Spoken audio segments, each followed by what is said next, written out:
I feel far away.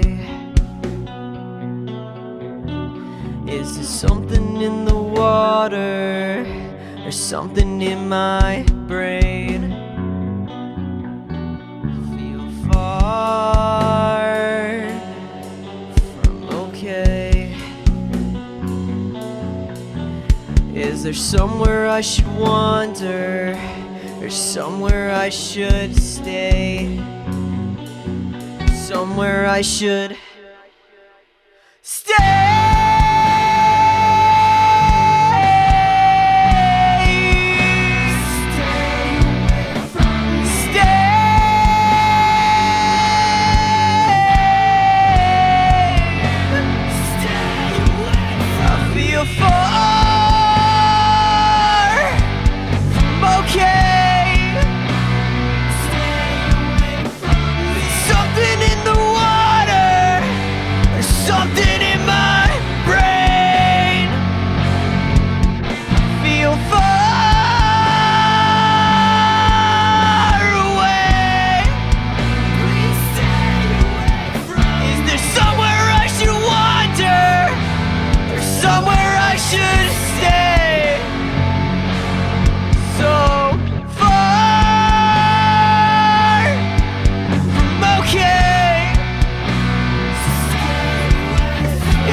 Try to listen to the words that you said, but I deafened my ears cause you're making me sick!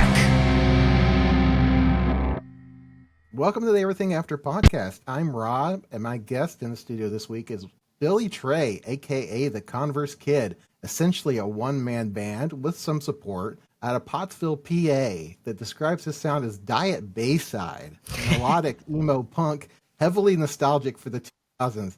He's got a new album, his first LP with 15 songs titled Hold On to Nothing, released on his birthday, June 1st. Happy belated, Billy, and thanks for being on the podcast. I appreciate it. Thank you for having me. I'm stoked.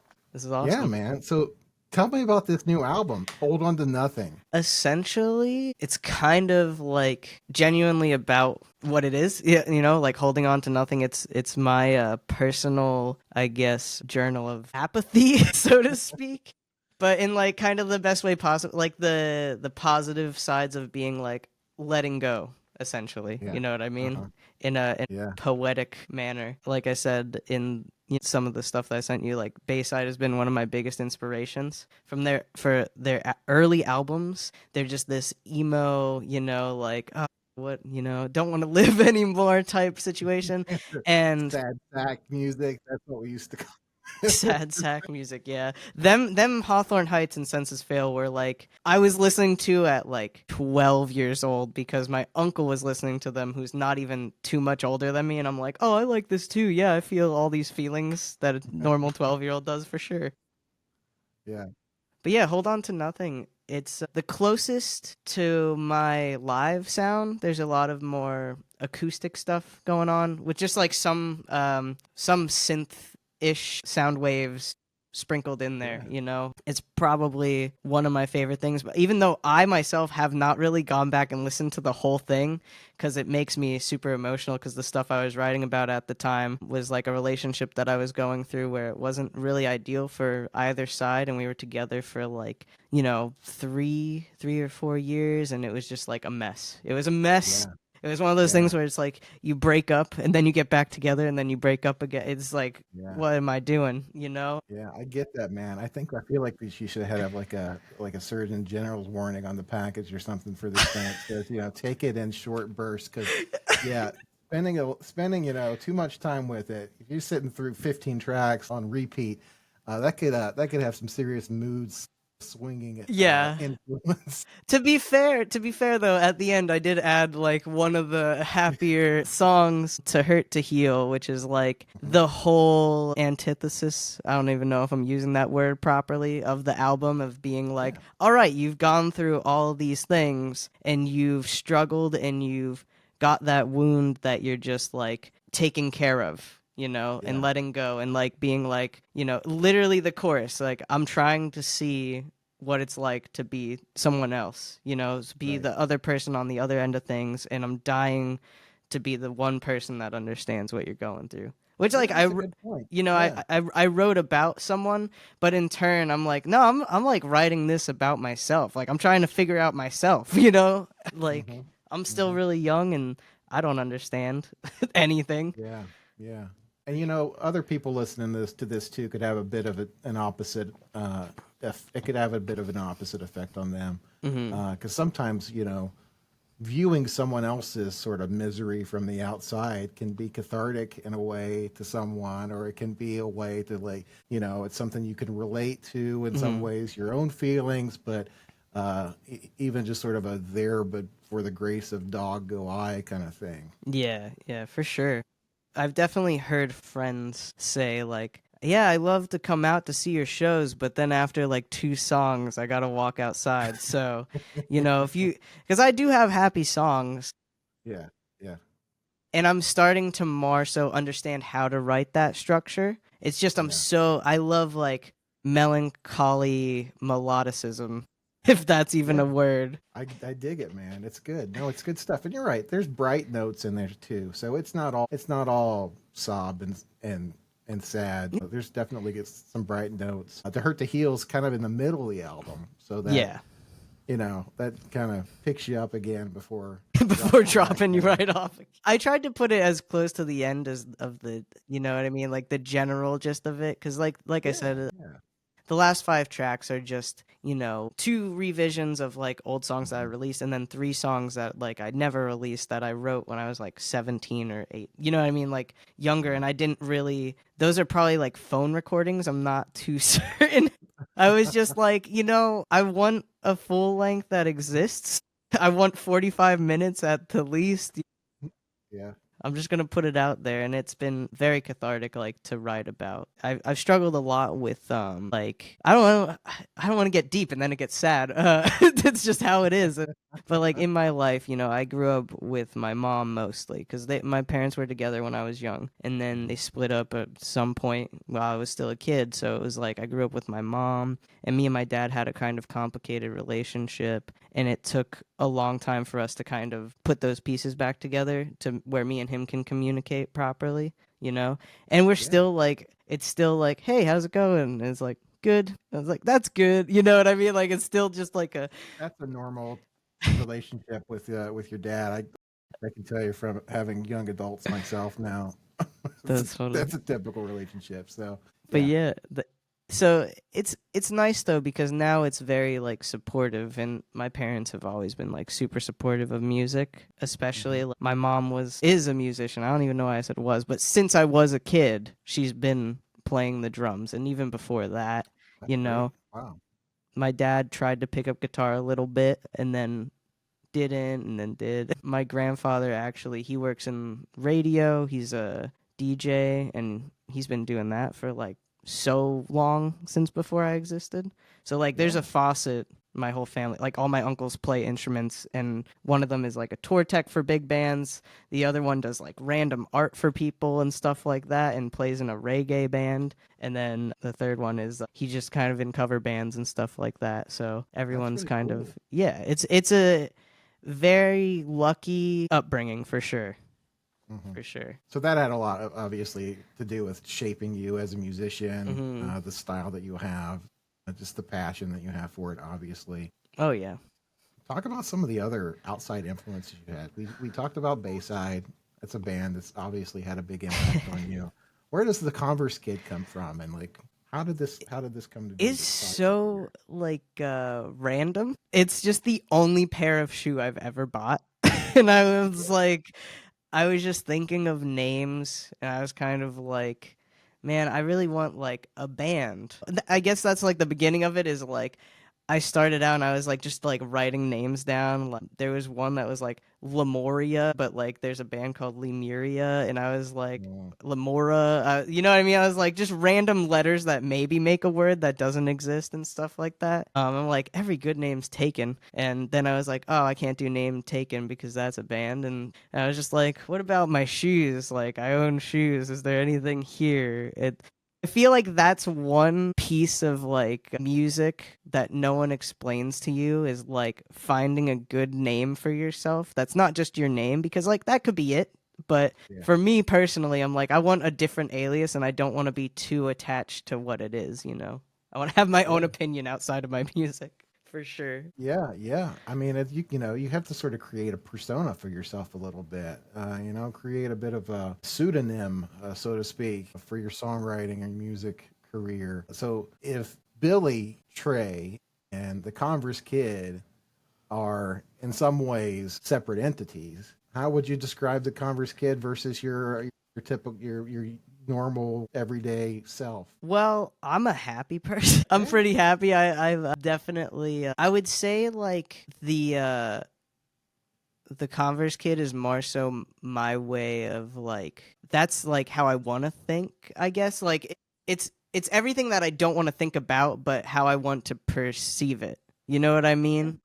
If that makes any sense, it's like oh, I have all these thoughts and I don't know how to really express them. So that's always what it's been. Like I myself personally don't know how to say the things that I mean at the right times Hmm. ever, and Yeah. I tend to make situations very awkward. So like when I experience something like that, a miscommunicated conversation or just a misunderstanding, I'm like, why is this happening? And write it down, or like I write down the words of that situation or something like that. It's just really just a way for me to express the feelings that I have in a more amplified way, I guess, without Yeah. being crazy. You know, I think expression is a superpower. So it's almost, you know, Clark Kent on one side and Superman on the other, right? I I just only feel bad when I'm talking to my girlfriend. She's like, "Can you just like communicate better?" I'm like, "Yeah." She's like, "You can write all these songs that have your feelings in it, Let but me write you a song real quick. it's like give me 3 weeks and I'll get back to you on how I'm feeling about this subject." That's a Yeah. big part of it too.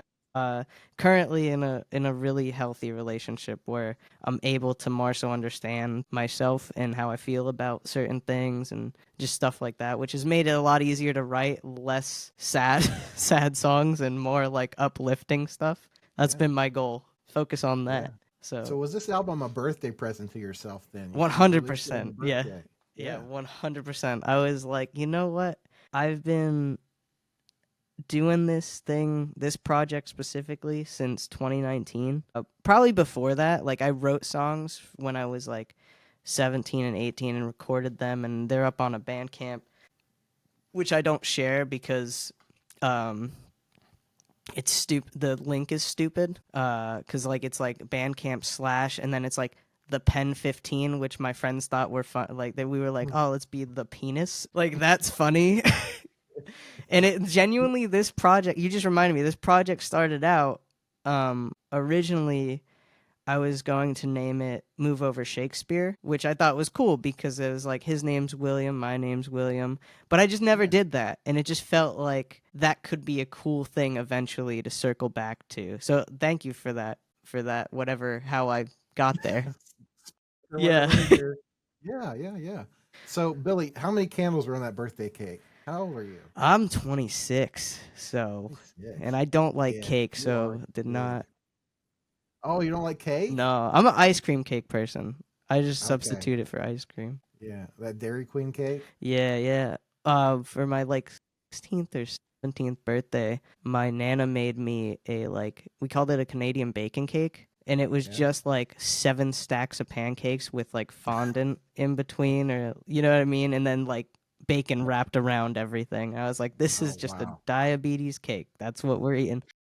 It sure is. Wow. You know, my daughter's got a birthday coming up next week, and she would probably just really go for that cake. So, It's good. I mean, in moderation for sure. yeah. Definitely not like a full 7 pancake sized situation there. Yeah. So you had this is your first full album, but you Mm-hmm. put out something pretty close to it. You had an eight track EP that came out Mm-hmm. called Teen Angst with a Hint of Sadness. Not a Yeah. really uplifting title there, No, really. no, not at all. Yeah, and that's just like I said, that's just that one's specifically all demos. Like just me sitting there with my phone recording it, and then I was like, the audio's okay for some of these things. So I just ripped the audio from those videos and then went into Reaper, which is the DAW that I use to record usually, and I just kind of tried to match volumes. Some of it's not perfect, but one of my other inspirations is Tony Molina with the Ovens. He was in the Ovens and a couple of other Mhm. bands. I have like one of his records. So good. He essentially took what Weezer was doing and made it more grittier with more monotone like vocals, but they're still sounding like so good with Yeah. harmonies that like just I don't know, the whole thing. And actually so like that sound itself, the like rawness of it, I really enjoy. And those were definitely songs where I was like sitting there and I was like, should I upload this? Should I not? And like it got to a point where my thought process ever since I started putting out music was I want to release like one thing a month or like a bunch of stuff in 1 year.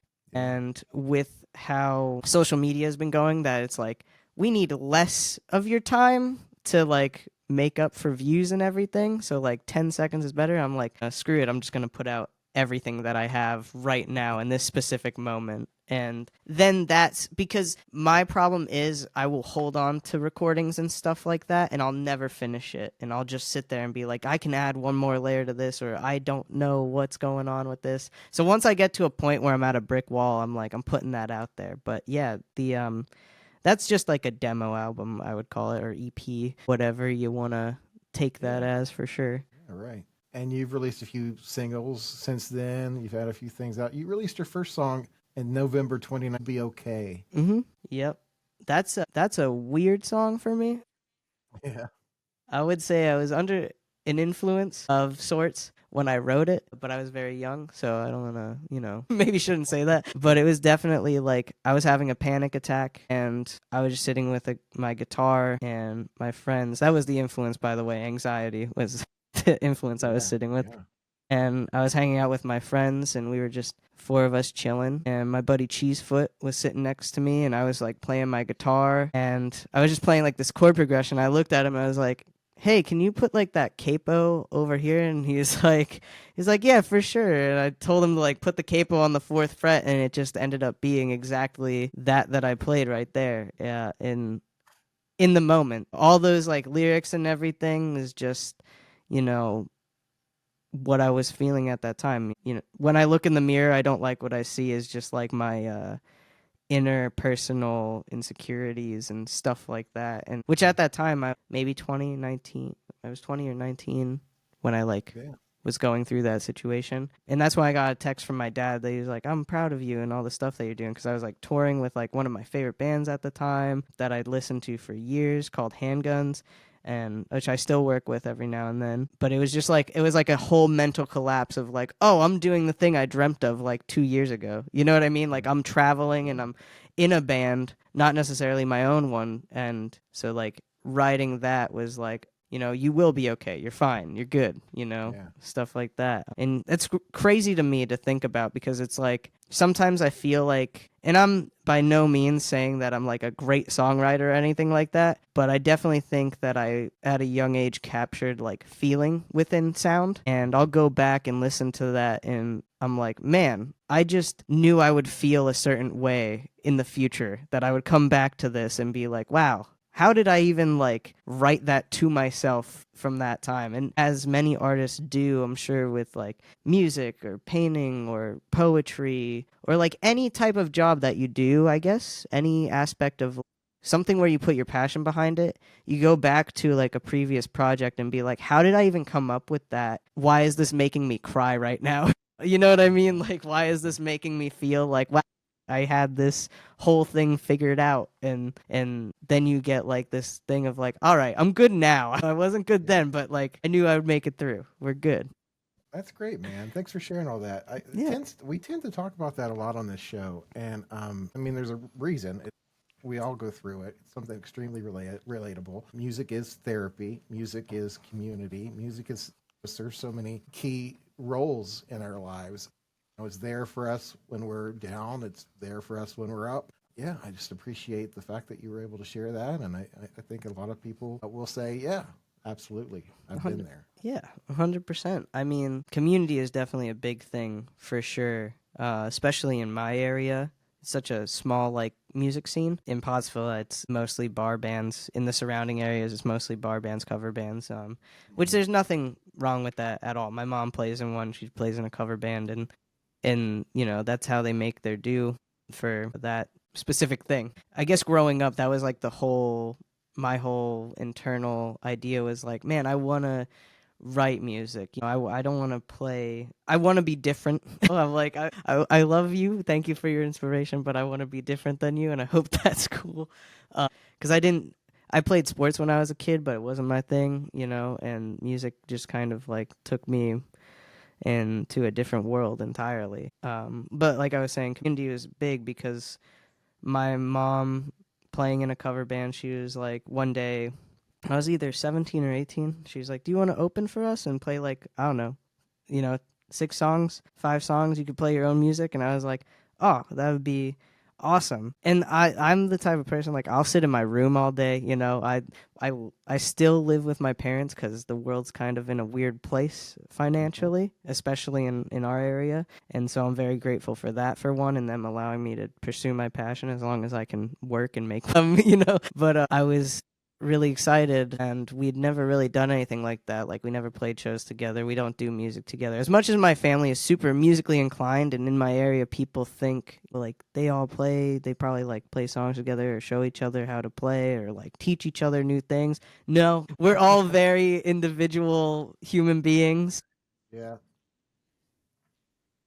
The lineage of my mom's last name, the Collins family, the Collins bunch in this area, is super big. That when I was younger, they'd be like, "Oh, there's the little Collins kid. He's gonna, be in a cover band one day, or he's gonna go play off with this band someday, or something like that." And I was like, "Man, that's cool, but that's not my last name. I'm a little different." So it was awesome though, because I got to play like 3 of my first ever written songs, super sad songs as a 17, 18-year-old kid, to these like bikers and like, collectively older people than me. But everyone was super supportive. And I remember the 3 cover songs I played. One was Modern Baseball, Fine Great, which is a classic Midwest emo song. Then I did Just What I Needed by the Cars because I love the Cars, and I think genius songwriting. And the third one was not Wonderwall. Oh my god, I almost said Wonderwall. It was an Oasis song.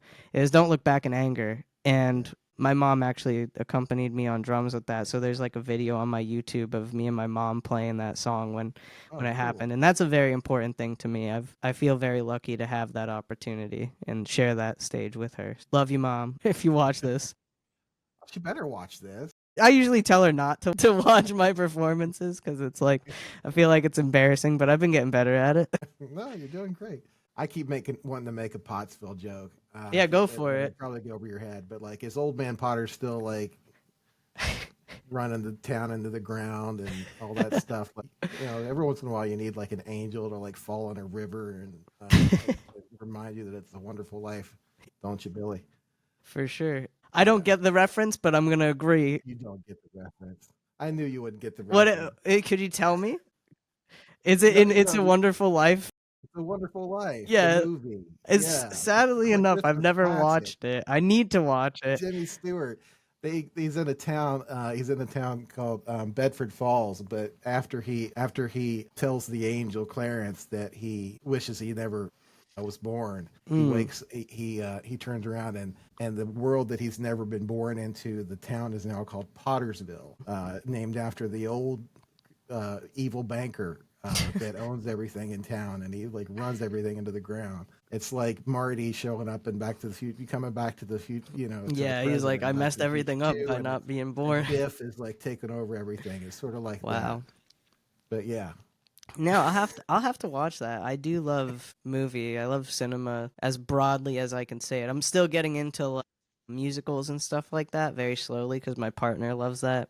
Her favorite one is Yeah, Hadestown, which I've Hades Town. never checked out or even listened to. I'm like, I know the Book of Mormon, and I Yeah. know I know there's an Evil Dead musical now and stuff like that, like Evil Dead on Yeah. Broadway and Army of Darkness stuff. I saw a college production of that sometime back. It was on Valentine's Day. I took my wife to see it on Valentine's Day. And we sat Which one?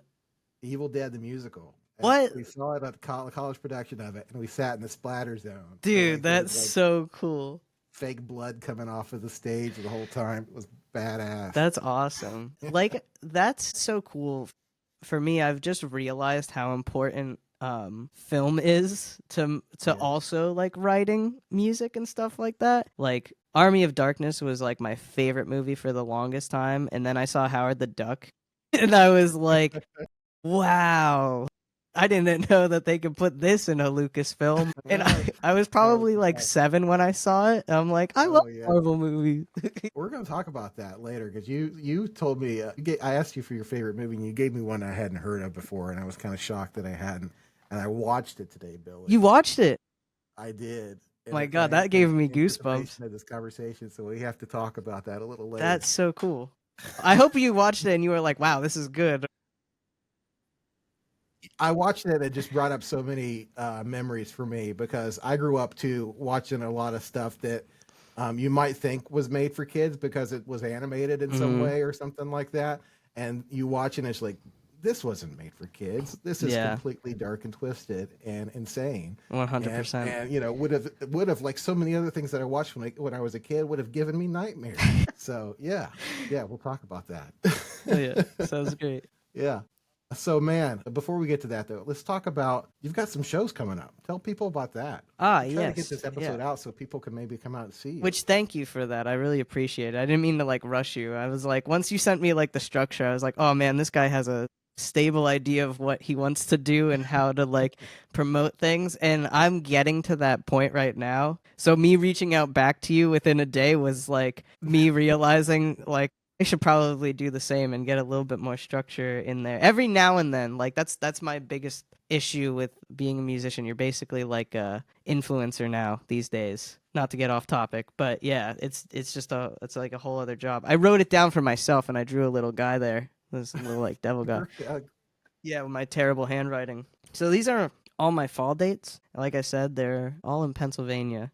But I have played outside of Pennsylvania, so if people are booking shows and they like my stuff, totally message me. I played in Arkansas like not that long ago in March. I played in Arkansas and then I drove all the way back from Arkansas within 2 days, me and my girlfriend, to play in Philadelphia. So that was fun. I just did one show down there and saw Silverstein, which was awesome. But anyway, my show's coming up as I like to sidetrack myself. September 19th at the DLZ House in Lancaster. It's an Ask a Punk thing.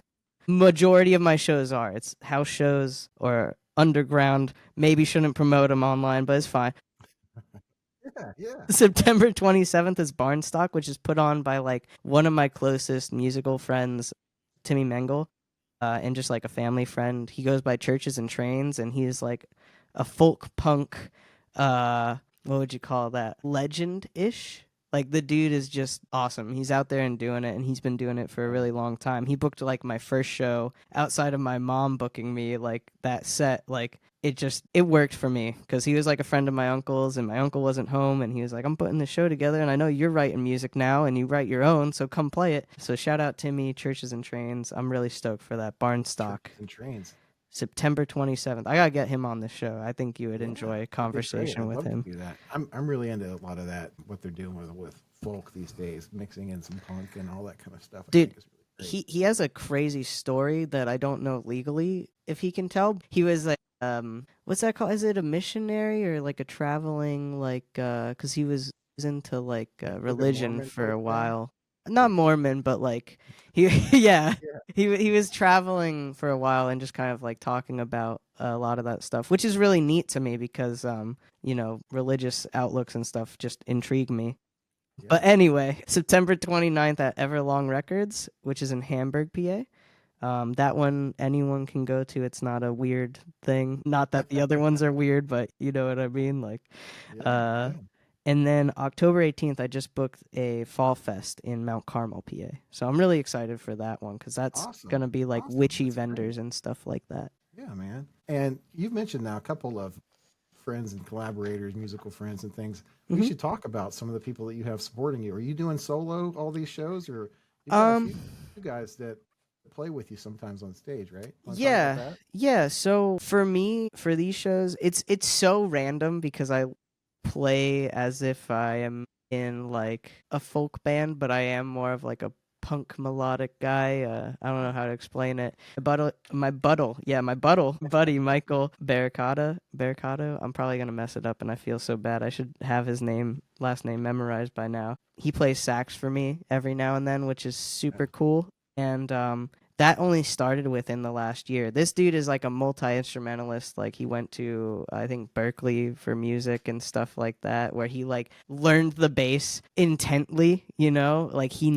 he knows the instrument. He can do upright, he can do whatever. And then any string instrument, I'm like, this guy can pick it up and figure it out within like 3 hours. Like he's just a gnarly musician. As far as shows go, yeah, it's typically just me, like just acoustic, but I put out and produce full band production. I'm like, this is my idea, and I should probably just record live shows soon and just put those versions out. Because in theory, I think they're better, and I think it translates more. And a lot of people tend to be like, wow, this is really catchy.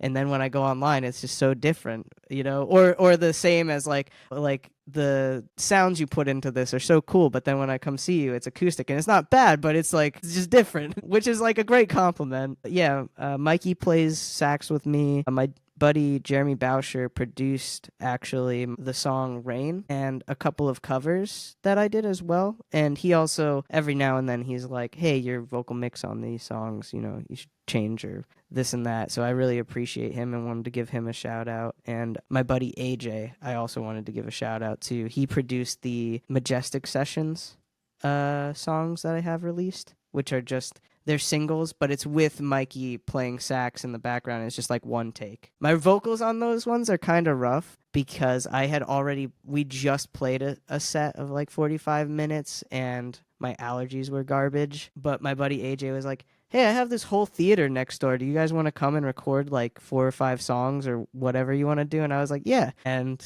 he was like, I'll produce it for you. So we got to play in the Majestic Theater in Pottsville, which is like known for doing like their like musicals and plays and stuff like that. So that's pretty neat to have. Yeah, very cool. So what are you focusing your attentions on? Are you looking to? I know you just put out an album in June, but you putting out new music anytime soon? But with this for a little bit. Are you planning on trekking it out of PA at any time Yeah, I would definitely in the near love to. future? Yeah. I would definitely love to do like some sort of tour. I think Mhm. November, me and Churches and Trains are aiming to.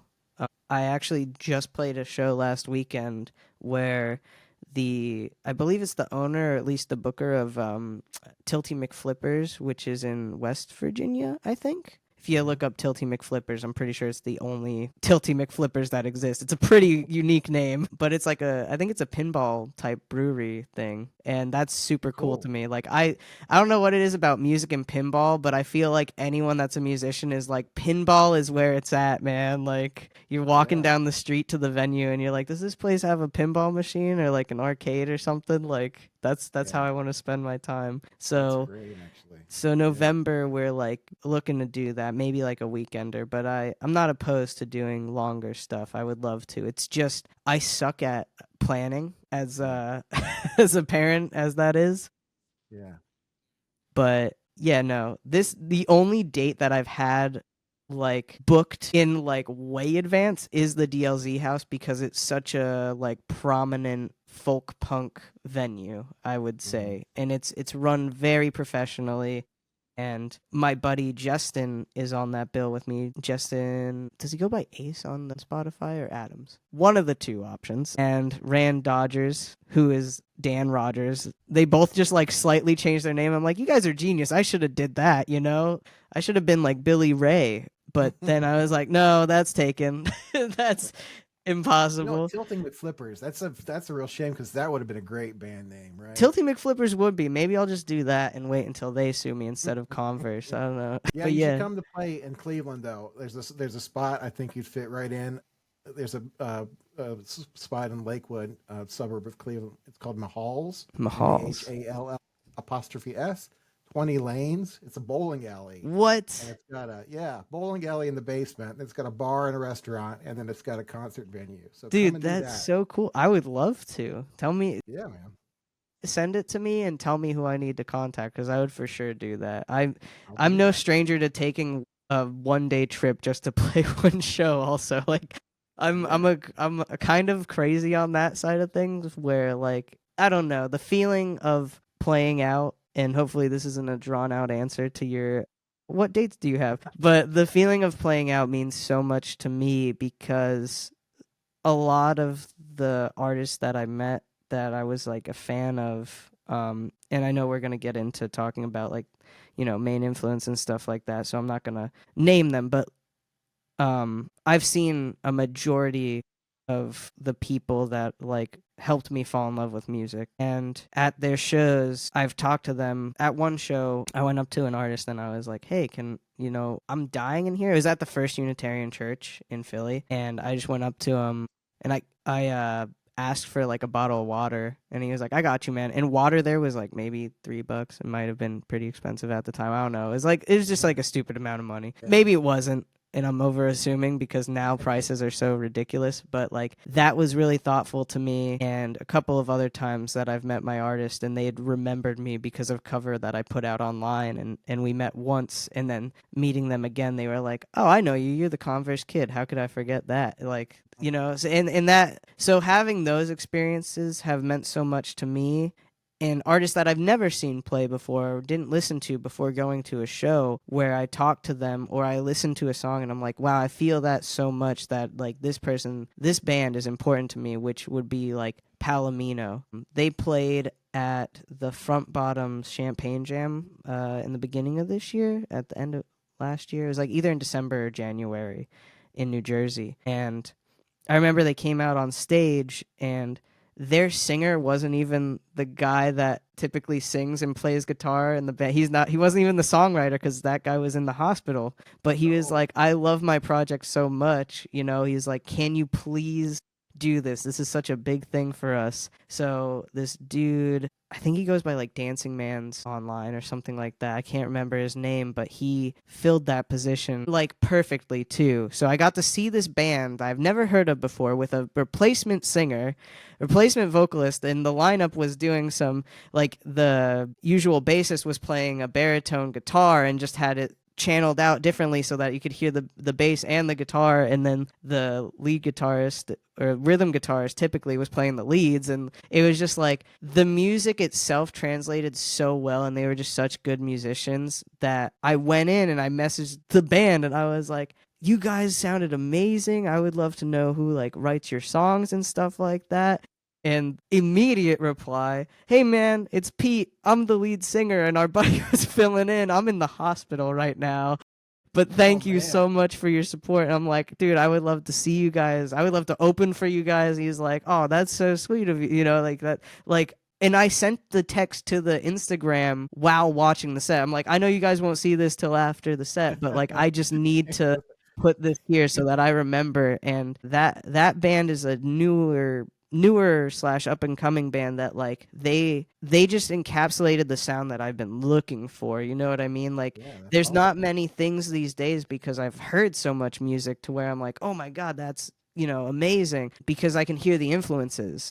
I'm Yeah. like, "Oh," and then my brain starts doing comparison stuff, and that's like probably like the downfall of my thought process. I'm like, "Oh, it sounds too much like this," or it's a comparison of this, and I hate that. I hate that that's a part of me. So I'm trying to let go of that. But like Palomino is one band where I'm like, there's nothing that I've heard like this or similar to this. They Yeah.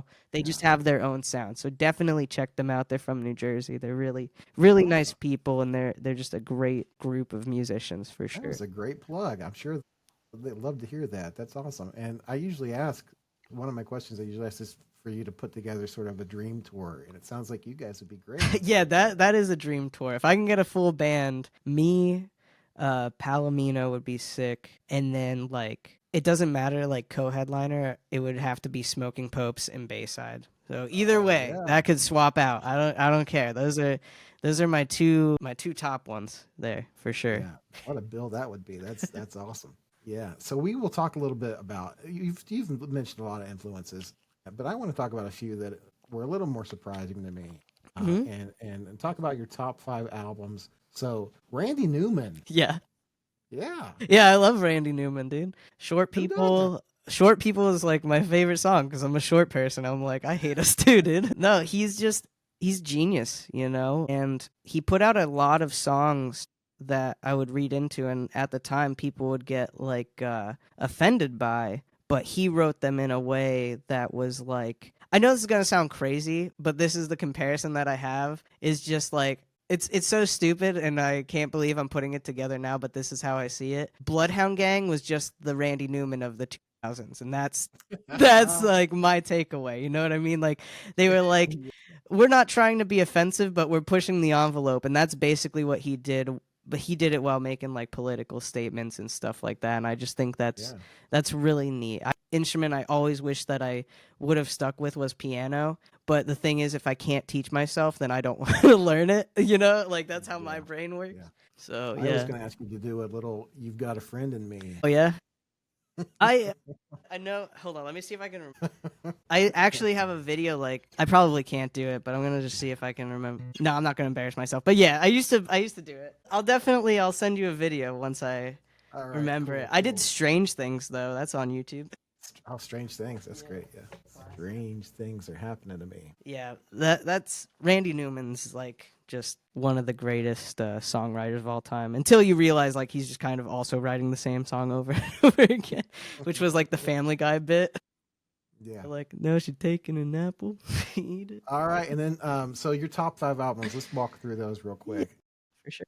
Bayside self-titled album. Self-titled. That's not a surprise. Yeah, look. But then you got Billy Joel's "The Stranger." Yeah, I own both of those albums. I just wanted to show this because this is such a rare like print. I think there's like Yeah. 200 of this one specifically from like their original thing.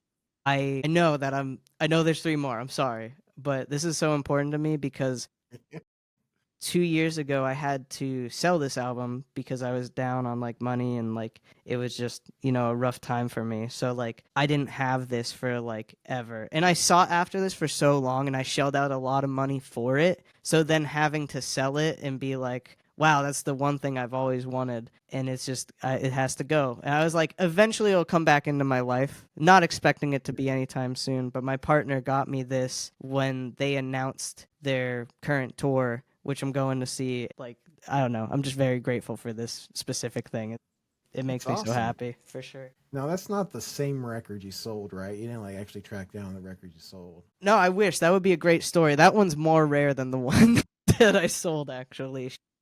Yeah. She went to a like meet, like a vinyl meet, and she traded. It was like a Story So Far EP for that and a couple of other Yeah. things. And I'm like, that's awesome. I wish.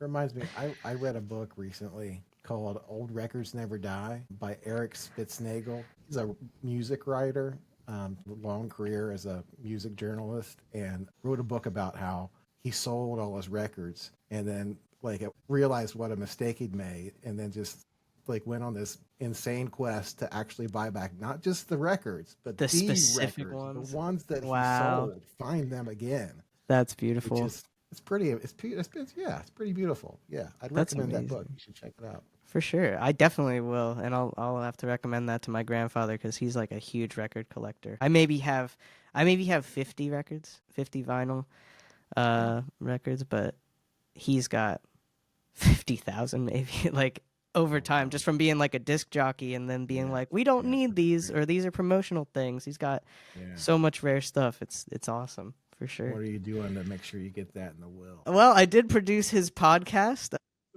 Beyond the Oh, all Golden right. Grooves with Eddie Collins, and it's really cool.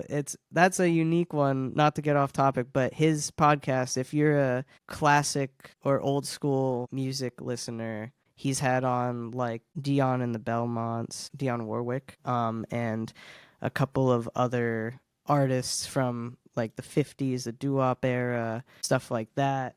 And it's really neat to hear these conversations that take place, you know, so long ago. I guess in theory. I mean, I know it's not that long ago. 100 years is not a long time. Like in retrospect, like being a human being, yes, but as it is, that's not a long time, and it's kind of cool though to see that like it's still the same. Like the grind of being a touring musician is still the same, and it's also interesting is realizing how much Americans stole from like the British and so forth. You know what I mean? Like I never looked in depth at the Beach Boys to Beatles ratio of who put out what first and then tried to copy the other one better, but like that was a common thing back in the day. Artists or labels, record labels would hear a song from like a different country, and since there was no copyright laws really, they would just be like, your voice sounds better, go sing this song with this band, and then like put it out as its own thing. Yeah, so many record labels and stuff, they did that, and they removed people from the band that they built. It's crazy how that still happens today, just in a more legalized manner, I guess. Yeah. Found a sanitized way to do it a little Yeah. bit. Yeah, yeah. So, all right. Yeah, we tend to get off track. I think that's Sorry. fine. I love That's, getting off track. that's my bad, yeah. Oh, it's great, man. Now we got 3 other albums we wanted to talk about. Top Yeah. 5 albums. We said Bayside, The Stranger by Billy Joel, Silverstein, When Broken is Easily Fixed. Such a good album. Yeah.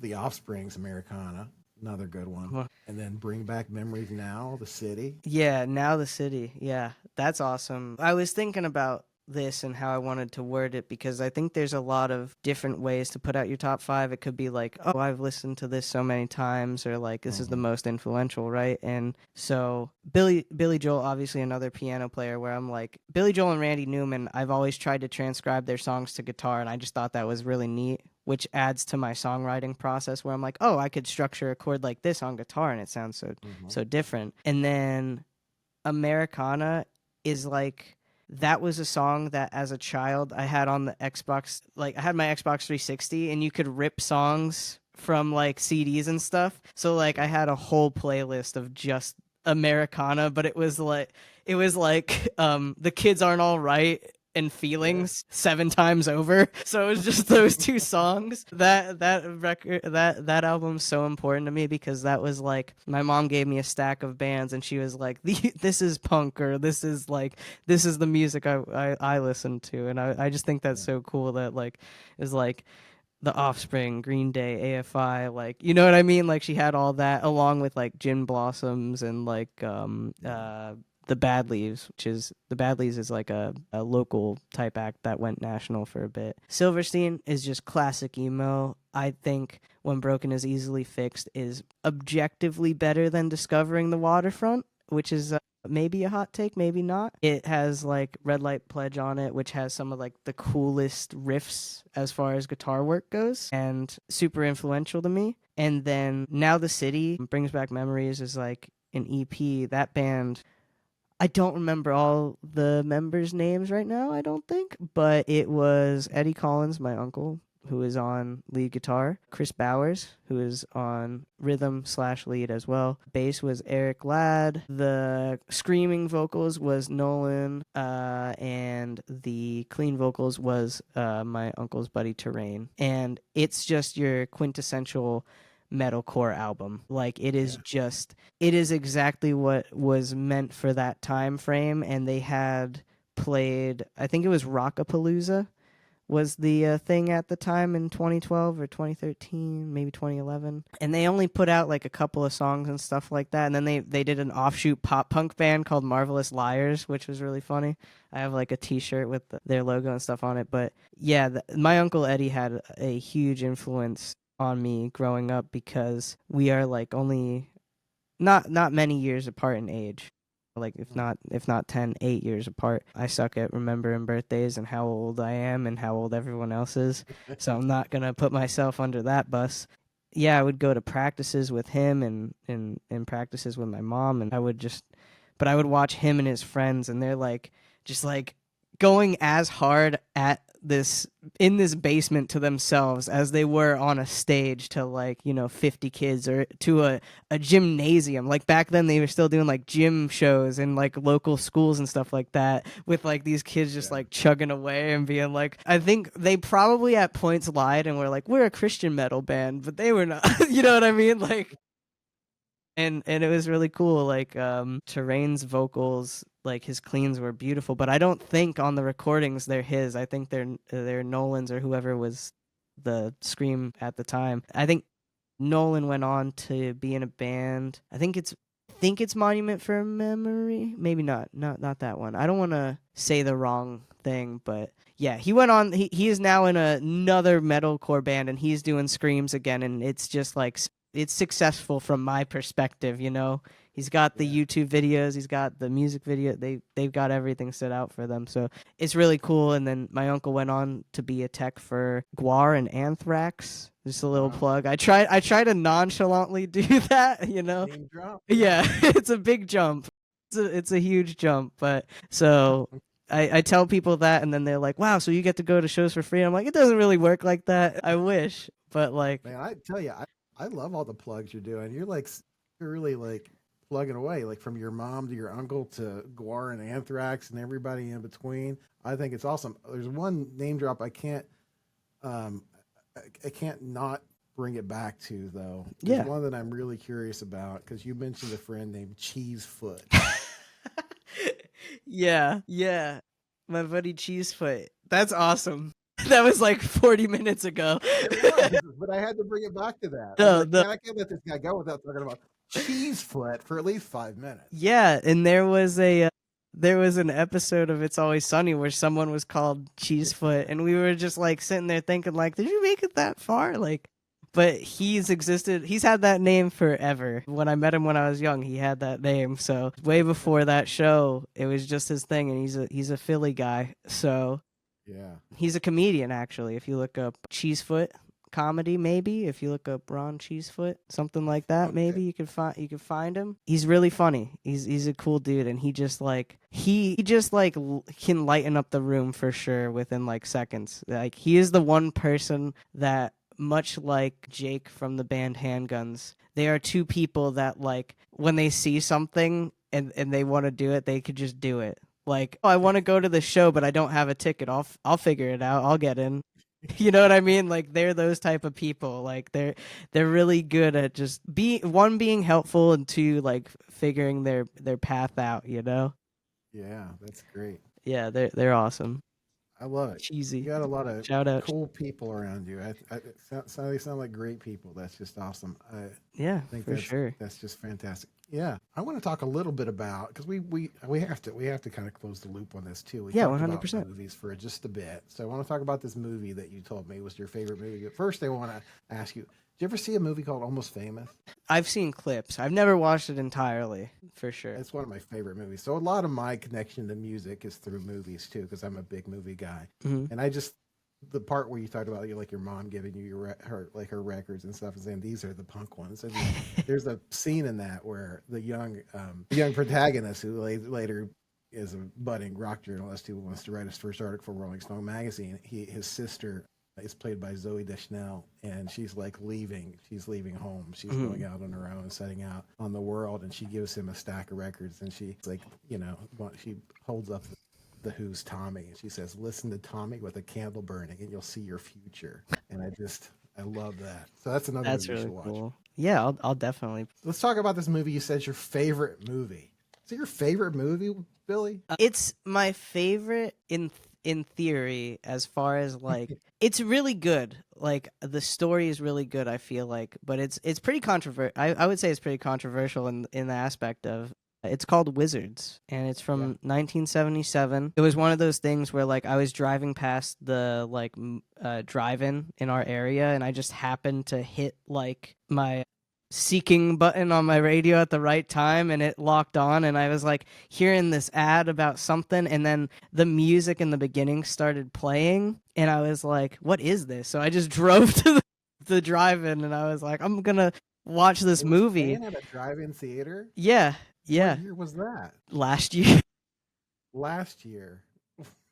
Wow. Yeah, That's the dude. first time you've seen it, was last year? Yeah, yeah. It just Okay, and wow. it like it's been a movie that I've thought about since I saw it because there's so much interesting imagery, there's so much interesting themes, and the soundtrack itself is just so unique, I feel like as well. Mhm. But it's a very politically driven film and it's definitely about like World War II, I would believe, you know. It's got You believe? I I believe.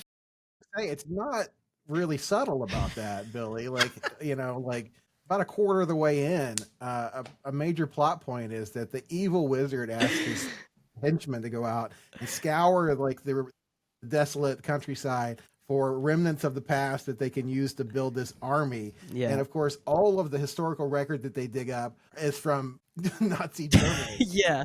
Propaganda films of like Adolf Hitler And and this is like the the antagonist, by the way. It's not a it's not a Nazi positive film in any way. Before anyone assumes and that. they like the bad guys who've been like basically getting like just they just have never really had a shot. Like Hmm. they keep like going at it, trying for a victory, and they just always get shut out by the good wizards. But Hmm. the turning point for them is when they find all this stuff from Nazi Germany, and it inspires them. Yeah. And they go out and they have like their first big victory with like Nazi flags Mhm. flying behind them and stuff, and like doing Sig Heil like salutes and stuff. So yeah, it's not real subtle about the Nazi Germany Yeah. coming. That's I guess that's not subtle. It's the like how do I explain it? I guess just the way that like propaganda Yeah, pushes onto I would say innocent minds, like people that are, I'm a punk at heart, so watching how anyone can take either political side or anything like that, which I've always been very like, agnostic on that end of being like I don't really care for either. I hate politicians, blah blah blah. Like I'm like I don't want to do this because you know what I mean. I want to vote for things. I don't want to like hope that the person knows what is best for us, because that's how we get yeah, that. But it's intriguing to me. It's a interesting story for sure. So like that development happens where they have this big battle, but it's also like about the two wizards are brothers, and that's like another thing is like how interesting political factors and family values come into terms and how you have to navigate those types of things as well. I guess that's like the subtle bit that I was getting at. You know what I yeah, mean? Like yeah, the yeah, in home trying to have different opinions about certain things. yeah. There's a lot of stuff going on in this movie. Yeah, there's a robot that the bad guys have that, goes in. And this is the part that I thought was really interesting is like, because it's like, people being sent to war, basically, that Yeah, bot's just like, this is what I'm arranged to programmed to do. do. Yeah, Yeah. these are my orders. Just go So and kill people. and Yeah, then he goes to the wizard and the wizard like changes his mind and stuff like that, or like gets yeah, him onto the yeah. same page. They're like, Reprogram actually you. they It's don't they like don't care about you. But you're a Star Wars fan at all? Do you watch yeah, I watched Andor? Stars. Yeah, yeah. Yeah, I haven't watched Andor. Andor yet. I Okay, will. I will eventually. Yes. so in Andor, like Cassian Andor, the main character, basically they reprogrammed Hmm. an Empire droid. So I reminded me of Very that. similar to that. Well, there's just a lot of things that just like are reflected in other things. Of Yeah. course, it's just Then a lot of. that's the part And that Mark was Hamill is a voice of one of the characters in this movie. Did you know that? in Wizards. Mark? Is he? Is he the good wizard? No, he's not the No. good wizard. Okay. Yeah, I didn't know yeah, that. No, I had no yeah. idea. That's so cool. It's crazy. But the part that was like important to me and that stuck out to me and that I always think of is like so that robot got reprogrammed, but in my mind I'm like, wow, that's someone going to war and seeing the opposite side of it and being like, wait, we are bad, we are the bad guys. Like they don't Yeah, care about what happens to me. They just care about and that's so important to me because I have friends and family in the military and stuff like that. And I'm like, I see who's like, you know what I mean? Like I can see who's like, oh, I'm doing this great thing. And then I've seen people who are like, man, it sucked. You know what I mean? Like, so you right. see all these different ends of it. And I just think that the movie is very like, it's just such a good like it helps you open up your mind as far as like um reality and propaganda and all that type of stuff and what's happening now and everything. It's just a real. It makes you think a lot. It makes you think a lot. It made me think a lot for sure. Yeah, well, yeah, it certainly. Like I said, it kind of put me in the mind of a lot of movies I watched as a kid that weren't really kids movies. Things like, well, I mean, the director of this, Ralph Bakshi, he also did the 1978 The Lord of the Rings animated movie. He did a 1992 animated movie that had Brad Pitt live action called Cool World. Oh yeah, I've watched that one. Yeah, that one's definitely not for children. That was that was before Who Framed Roger Rabbit, right? Yeah. Yeah. But then also I'm thinking of like the Rankin and Bass stuff with The Hobbit in '77, Heavy Metal in '81. Stuff like the Don Bluth stuff sometimes was pretty freaky and out there. Oh like yeah. Secret of NIMH came out in '82. That's awesome. Just some really wild stuff that just because it was animated, we thought, oh, yeah, that's you're probably like that's for kids, and yeah. it certainly is not. Right? For sure. What I think is so funny about Wizards is that one of my favorite lines in it. Okay, so it's like a 90-minute movie, and it is a war. It's like back and forth, like thousands of years war between basically a good wizard and a bad wizard, and it's got real Lord of the Rings connotations to it too, like a Sauron type thing with like a Gandalf or something, and so a lot of that going on, but it sets it up as like a war between technology and magic, and there's some magic going on in this movie, and like I said, the bad wizard, they unearth some old artifacts, and they build tanks, and they have machine guns and stuff like that. Yeah. They don't use wands and and spells. They're rolling out with machine guns and laser guns and stuff like that. So I don't know if I should spoil it. I'm going to spoil it because go for it. Yeah, I'm going to go ahead and spoil you it. haven't watched Wizards by now, the cult classic film Wizards that everyone should know. Watch it. But man, I love how it ends with because you're just expecting at some point the good wizard and the bad wizard are going to come face to face, and they're going to have a bit of a shootout or something, like a magic contest or something. Yeah. They're gonna have this war of magic. Do you remember what happens at the end of this movie? I think I do. Just from you talking about it, I haven't seen it since that point, but I've looked at the art and everything since. But I believe if you have the quote, go for it. But I think I got the idea that maybe the good wizard had a gun the whole time, potentially. Yeah. So he rolls up, right, and his brother's up there, the bad wizard. He's tall and got skeleton arms and stuff, and the good wizard's this little Mickey Rourke kind of character. He's short with an orange beard, and he's got this funny voice and this big hat, and he's just sort of goofy and everything. And he's talking to his brother, and he's saying, mom always liked me better than you and all this stuff, and I look more like you than I look more like mom than you do and all this stuff. And he's like, I haven't done a lot of magic for a while. I'm kind of rusty. I'm not great at magic anymore. I just gotta admit, but I do know one trick that mom taught me after you left. And then he says, and I just want to say, I'm glad you changed your name, you son of a bitch. And he pulls a gun out of his sleeve, just a gun, like a Luger, and just shoots him right in the chest. And that's it. That's that's the climax. I was like, what? Dude, there's so much wild shit that happens in this movie. Not just the imagery, but contextually and animated stuff. It's very provocative, to say the least, for sure. I want to get the princess tattooed on me at some point on my leg or something, just so that people ask me and I'm like, oh, you should watch the movie Wizards, and they'll be like, I don't know how to feel about this. I don't know how to feel anymore. Yeah. God. That's awesome. I'm glad you watched it. That makes me very happy. I'm glad you mentioned it, brought it up. I was enthralled. And the crazy thing to me, I guess, is that it came out before Heavy Metal, and I'm like, wow, so this is the precursor to that, and that's the idea that they were going for. Obviously, you could see the inspiration in character design and stuff like that. So I just think that's really neat too, for sure. Yeah, man. That's all awesome. Right, cool. Well, thanks for talking movies with me. I like that. I think we're going to close out. You said you'd play a song for us. Bill. Yeah, I could definitely do that. Hopefully it doesn't sound rough, right? Definitely play it. I don't know if I'll play it good, but we'll try. Give it a shot. Hopefully the levels are really good. Also, like, the camera angle, has this been ideal for you this whole time? Hopefully. I wanted to, like, put it here, and then, like, I have, like, a drum head that has my girlfriend had painted, like, the Converse Kid on, but I realize now that I've put the camera very low, but it's there. Just know that the artwork is there for sure. You also got I'm trying to count the necks and Oh, yeah. how many guitars you got behind you here? I'd say like 10. 10 guitars.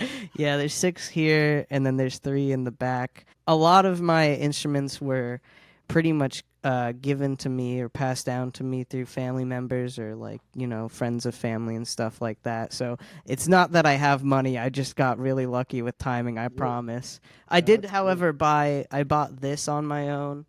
And this is, like, my favorite guitar that I own. Aside from, like, my parents bought me an Ibanez acoustic, which is really when I started writing my own music. That's important to mention for sure. But this Taylor is one of my favorites. I just think it sounds really good. So I hope it sounds good to you. I hope the levels sound good. But yeah, I'm going to play To Hurt to Heal, I think, because that's one of my favorite songs on the album. I think it's super catchy. If you want to listen to a song that's not sad, definitely this one. This one's very much so uplifting. And yeah, thanks for having me. I'll play this and then do whatever else we got to do. All right, man. All right, here.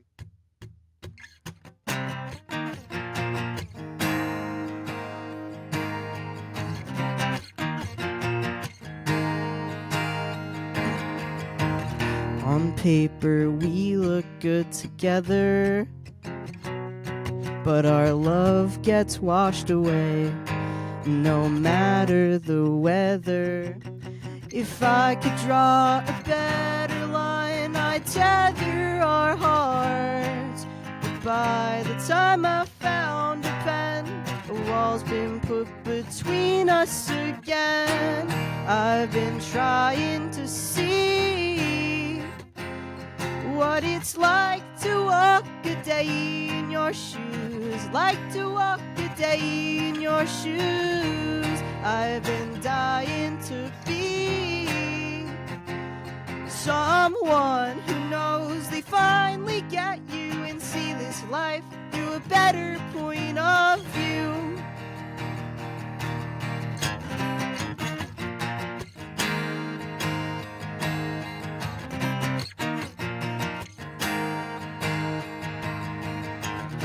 Sitting on the edge of where we left off, thinking about the memories we laugh and sing together. So sad we couldn't make it through. It's hard, I know, but it's the path you choose. I've been trying to see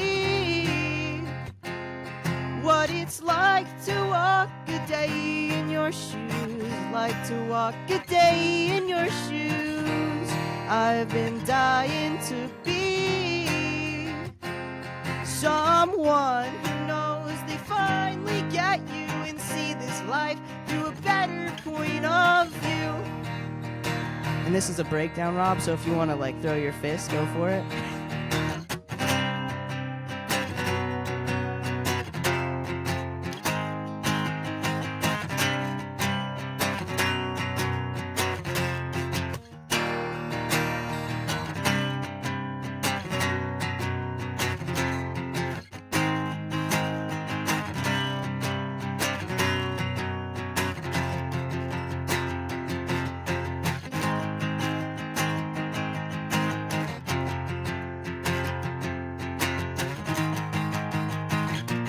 Oh, hold on. Dude, you just punched a hole in your wall? That's crazy. Can they see you right now? I've been trying to see what it's like to walk a day in your shoes, like to walk a day in your shoes. I've been dying to be, yeah, voice crack, someone who knows they finally get you and see this life through a better point of view. That was so fun, man. I loved Yeah? it. That was I'm glad it was fun. I try to be fun. I do that at every show, and I always pick the person that doesn't move. I always pick the person that's not moving. I played at a barn the other day, and there was this lady sitting like 3 tables in the back, and she's very clearly not in the music. I'm like, ma'am, you with the plaid purple shirt, I saw you back there throwing that child around, and that's crazy. And she was like, yeah. And I was like, you got that aggression built up. And she was like, yes, I do. Oh, I love it, man. So yeah, thanks for giving us a yeah. taste of the live show then. Too, No, man. for That's 100%. awesome. I hope that the voice crack worked really well. It's hard to hear myself with these headphones right now because I got a bum cord, so I can only hear it in spurts. Man, I thought it sounded great. I thought it sounded Awesome. absolutely spot on. Yeah, really dude. Good, really good stuff, man. For sure. My knee-jerk reaction. Word. I'm Billy Trey, the Converse Kid, and my ETA is probably making a ton more music, hopefully going on tour. Yeah, just focusing on bettering my mental health and making new friends. So that's my goal. And if you're an artist that's looking to play shows in the Pennsylvania area or surrounding areas, message me on Instagram. I'm not hard to get a hold of. You can literally DM me, and I'm super down to travel to play shows as well. All right, I'm Kevin from Houdini's Code, and my ETA is to make sure Jeff Bezos gets his 3rd super yacht. I'm Sean from Houdini's Code, and my ETA is 15 minutes. I'm Cullen from Houdini's Code, and my ETA is just having fun and bringing fun to other people. And I'm Dom. I'm from Houdini's Code. My ETA is getting you guys some new music. I'm Haley. And I'm Bridget. And we're okay, cool. And our ETA is a show at Lincoln Hall on October 31st in Chicago. That's Halloween. And guess what? Also, we just put out a new record called Chit Chat, and you can check it out on streaming. Go look for it. Go Google it.